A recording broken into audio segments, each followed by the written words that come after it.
Bonjour à toutes et à tous, bonjour Hélène. Bonjour Patrice. On va vous proposer à nouveau un QCM. En effet, on vous a déjà proposé un, vous trouverez le lien à la fin de la vidéo si vous ne l'avez pas fait. Vous avez été nombreux à nous demander d'en refaire un autre, donc on s'exécute, on vous en propose un autre. Merci à ceux qui ont participé et bravo pour vos réponses. Nous allons à nouveau vous proposer des questions, à chaque fois 2 ou 3 réponses possibles. Il peut y avoir une ou plusieurs bonnes réponses. Première question. Quelle est la température corporelle du chien? A. 37,5, B. 38,5, C. 36,5. On vous laisse les 5 secondes de réflexion.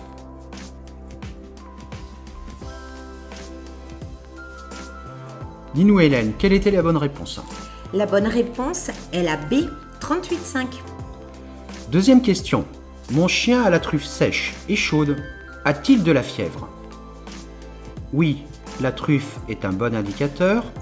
B, non, car souvent les conditions météo et l'activité du chien peuvent sécher la truffe. C, oui, car elle doit être en permanence humide.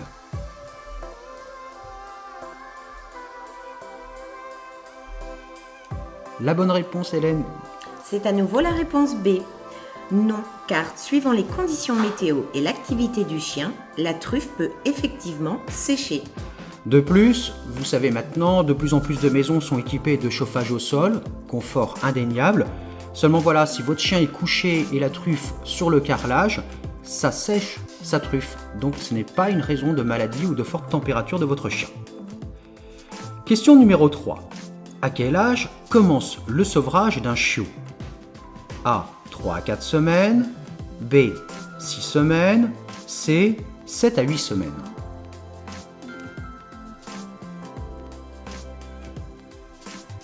La bonne réponse est la réponse A.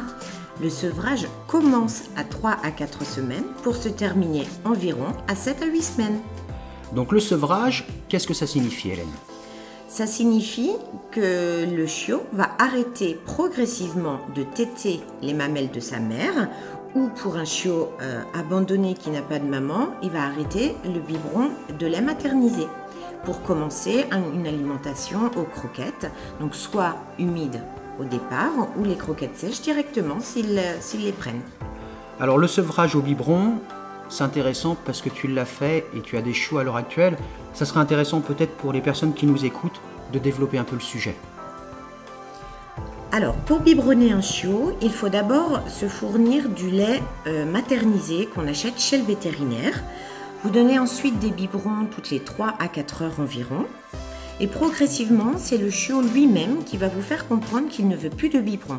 Donc à ce moment-là, pendant 1 ou 2 semaines, vous continuez à lui donner du lait dans des petites gamelles et progressivement, vous diminuez la quantité de lait. C'est-à-dire qu'au départ, vous pouvez donner 3 gamelles par jour, puis 2, puis 1, pour qu'il n'ait ensuite que de l'eau et des croquettes.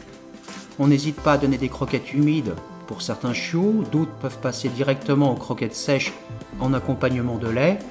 Il faut savoir quand même qu'un chiot qui a été biberonné a des risques de développer des comportements gênants, du manque de sociabilisation, même si vous avez un chien ou une chienne adulte. Ah, complètement. C'est un chiot qui n'aura pas reçu ce qu'on appelle le codage par sa maman, c'est-à-dire les bonnes règles, ce qu'il doit faire et ne pas faire. Donc c'est un chiot qu'il faudra indéniablement mettre dans un club canin pour faire l'école du chiot. Passons à la question suivante. À quelle fréquence vermifuger mon chien? Réponse A, tous les 6 mois. Réponse B, tous les 3 mois. Réponse C, tous les mois.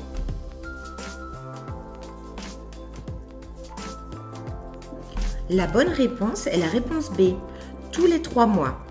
Je précise toutefois que si dans la famille vous avez des enfants en bas âge, il est conseillé de les vermifuger tous les mois. Question numéro 5. Puis-je donner du paracétamol, type Doliprane ou Efferalgan, à mon chien? Réponse A, oui, en faible dose. B, non, c'est toxique pour le foie du chien. Ou C, oui, sans aucun danger.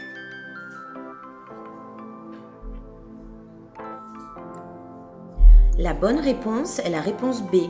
Non, c'est toxique pour le foie. Il y a beaucoup d'idées reçues à ce sujet, notamment donner du paracétamol pédiatrique à un chien, mais non, c'est absolument déconseillé. Tout comme le chocolat, qui n'est pas digéré par le foie du chien et qui peut être mortel à grosse dose. Question numéro 6. Puis-je couper les moustaches de mon chien? Réponse A. Non, car elles servent à la communication entre individus. Réponse B. Oui, car c'est juste pour le côté esthétique. Ou réponse C. Non, c'est un organe sensoriel très sensible.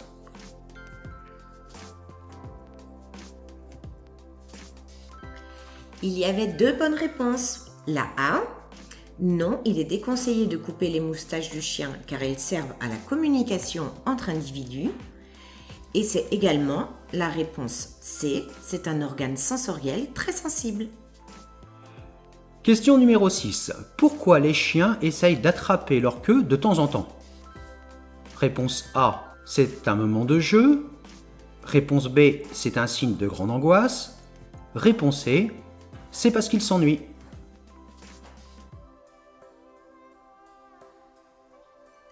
La bonne réponse est la réponse A. C'est un moment de jeu. Je vous précise toutefois que si le chien tourne en rond régulièrement pour attraper sa queue, il peut s'agir d'un problème neurologique, voire convulsif. Donc si ça devient trop fréquent, il faudrait consulter le vétérinaire. Ça peut aussi venir d'un problème de comportement du chien, d'un stress, angoisse, voire dépression. N'hésitez pas à contacter votre vétérinaire et si c'est simplement un problème de comportement, allez voir un comportementaliste qui vous aidera à résoudre le problème. Question numéro 7. Le chien a-t-il le goût plus développé que l'homme? Réponse A, non. Réponse B, oui. Réponse C, ils ont le même développement de goût que l'homme.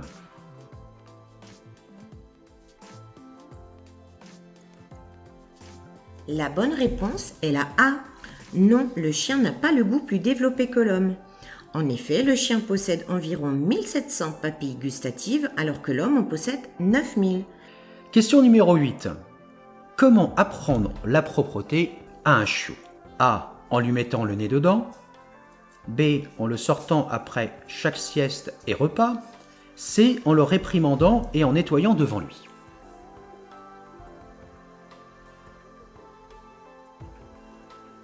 La bonne réponse est la réponse B.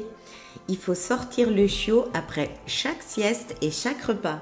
Et surtout, ne pas nettoyer devant lui lorsqu'il fait ses besoins et non plus ne pas mettre le nez dedans malgré que ce soit encore très pratiqué.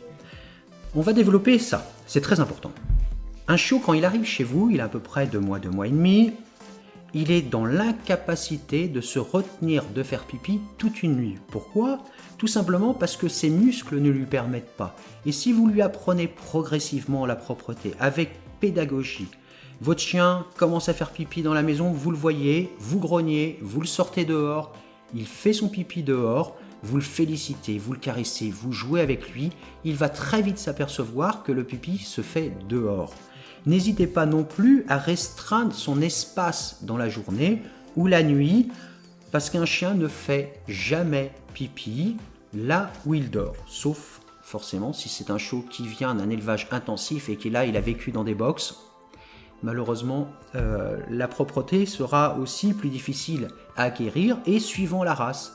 Il y a des races qui sont plus ou moins longues dans l'apprentissage de la propreté. Alors oui, aussi, ça va mettre vos nerfs à rude épreuve, ça va beaucoup vous fatiguer, mais sachez qu'un bon maître, c'est un maître compréhensif et qui est capable de prendre le temps de l'apprentissage. Nous en sommes déjà à la question 9. Qu'est-ce que l'agility? Réponse A, une promenade active. Réponse B, un sport canin. Réponse C, une course avec son chien.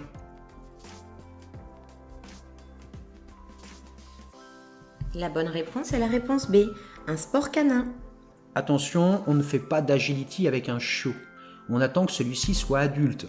Avant qu'il soit adulte, on peut lui faire de l'initiation à l'agility avec des obstacles adaptés. Mais n'envisagez jamais d'agility avec un chiot. Vous risqueriez d'endommager fortement l'articulation du chien, voire ses os. Question numéro 10. Que veut dire SPA? Réponse A, Société protectrice des animaux. Réponse B, société protectrice active.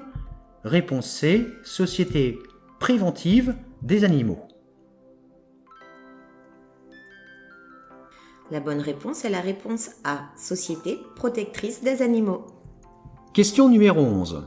Combien de dents possède le chien adulte? Réponse A, 32 dents. Réponse B, 42. Ou réponse C, 50. La bonne réponse est la réponse B. Le chien possède 42 dents. Question numéro 12.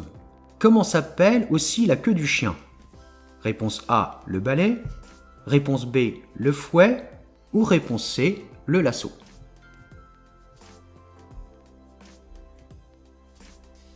La bonne réponse est la réponse B. La queue du chien s'appelle également le fouet. Question numéro 13. Pourquoi une mère refuserait-elle de nourrir un chiot? Réponse A, car elle ne veut pas. Réponse B, car le chiot est mal formé, malade ou faible. Ou réponse C, il n'y a pas de rejet chez le chien, elle nourrira tous ses chiots obligatoirement.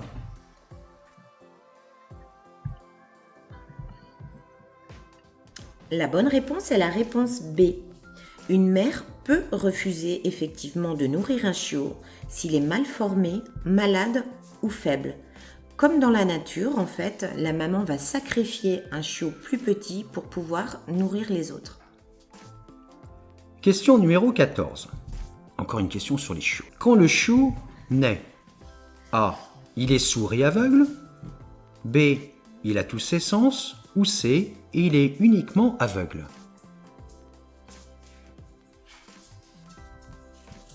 Eh bien, quand le chiot naît, il est sourd et aveugle. Question numéro 15. En France, quelle est la proportion de familles avec un chien? Réponse A, une famille sur 3. Réponse B, une famille sur 5. Ou réponse C, une famille sur 10.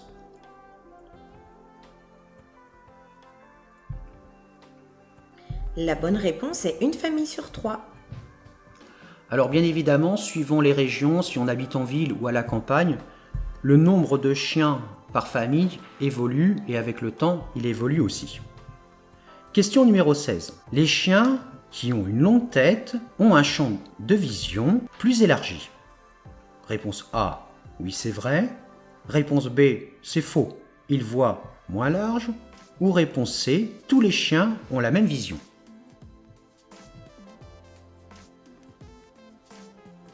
Eh bien, c'est vrai, les chiens qui ont une longue tête ont un champ de vision plus élargi. Du coup, je vais peut-être allonger la mienne. On ne sait jamais, ça pourrait m'aider. Question numéro 17. Eh oui, déjà. Quel chien a l'odorat le plus développé? Réponse A, le berger allemand. Réponse B, le Saint-Hubert. Ou réponse C, le Labrador.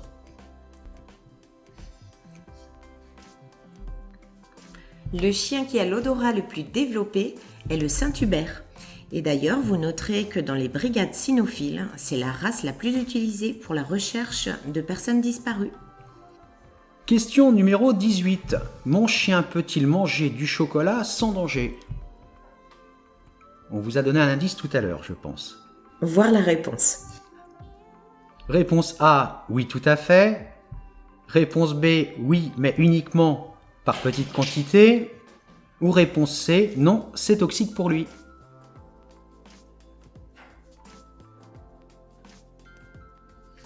La bonne réponse, c'est la réponse C. C'est toxique pour lui, tout comme le paracétamol. Je vous précise toutefois que la molécule en fait contenue dans le chocolat qui s'appelle la théobromine, c'est elle qui est toxique pour le foie. En fait, il ne la métabolise pas.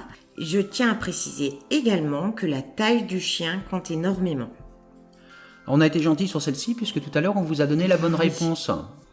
Avant-dernière question. Comment transporter son chien en voiture? Réponse A, il peut divaguer à son gré dans la voiture. Réponse B, il doit être uniquement dans le coffre.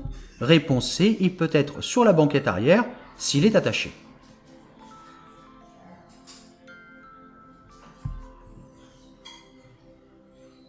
La bonne réponse est la réponse C. Il peut être sur la banquette arrière s'il est attaché. Toutefois, le chien peut bien sûr aussi être dans le coffre s'il y a une grille de protection ou un filet de protection, ou bien encore dans une cage de transport.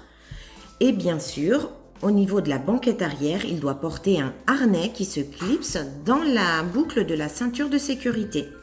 Bien évidemment, la cage de transport doit être adaptée à la taille du chien.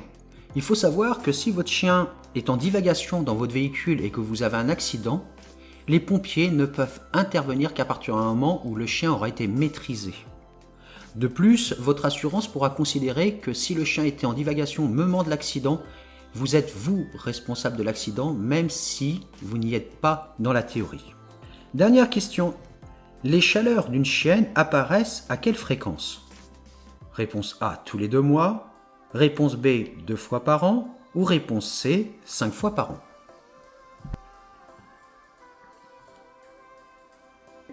Les chaleurs d'une chienne apparaissent en moyenne 2 fois par an, soit tous les 6 mois environ. Voilà, vous avez fait vos 20 questions. N'hésitez pas à laisser vos commentaires. Si vous désirez un nouveau QCM, dites-le nous.